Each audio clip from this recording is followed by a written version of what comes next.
नमस्कार। हम राजीव रंजन तिवारी रउआ सबके रंजन रस में स्वागत बा।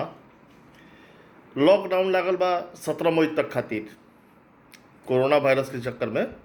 किरौना वह जौन बार बार कहता नहीं हम किरौना किरौना ओकरा से बचावे खातिर लॉकडाउन लागल बा 17 तारीख ले।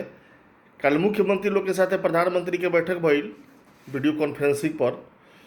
वो बातचीत से जौन हिसाब किताब लागता बुझात नहीं कि लॉकडाउन खुली। कुछ मुख्यमंत्री लोग के विरोधो कइल आ कुछ लोग कहल कि खुले के चाहिए, कुछ लोग कहल कि ना खुले के चाहिए।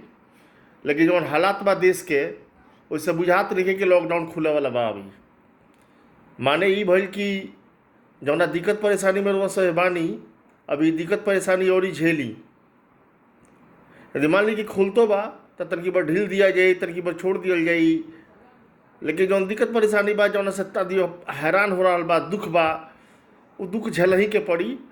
आई यदि बुझत होगा सबे की सरकार आके रहुआ सबके मदद करी तो ऐसा कोनो बात नहीं है। ऐसा सरकार वह सब नहीं चुन ले कि सरकार वह सबके मदद करे वाली बिया। सरकार मदद ना करी, पता चल गई बा।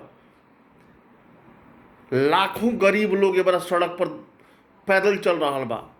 ओकरा बारे में एको बेस सरकार के कोनो दिमाग में नहीं ढुकत बात कि उन्होंने लोग के कोनो व्यवस्था बनावल जाओ।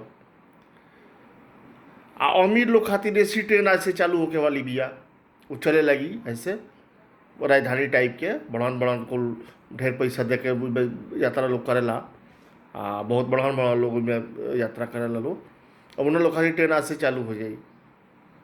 कुल मिला जुला के हमरा यह कहे के बा कि एकदम असंवेदनशील सरकार, असंवेदनशील ओकर नेता, असंवेदनशील ओके महानेता लोग, सब लोग एकदम बेकार बा। केहू का कोनो मतलब नहीं है आम जनता से, गरीब से कोनो मतलब नहीं है। चाहे वो सांसद होकस, चाहे वो विधायक होकस, वो चाहे मुख्यमंत्री होकस, आ चाहे वो प्रधानमंत्री होकस। कोनो ठोस नीति, कोनो ठोस निर्णय नहीं लिहल जात। सबका के खाली तंग करे वाली कुल व्यवस्था बनावल जात रहल बिया। अब इससे बचे खातिर कोनो दूसर उपाय नहीं है, खुद झेले के बा। आ सबसे बड़हन बात कि कोरोना से बचे के बजावना खातिर इतना बवाल मचल बा। और कोरोना से बचे के जितना उपाय हो सके कैला के काम बा, रउआ सब खातिर दोसर के उपाय करे ना आई। ऐसे खुद बची खुद सेफ रही। नमस्कार।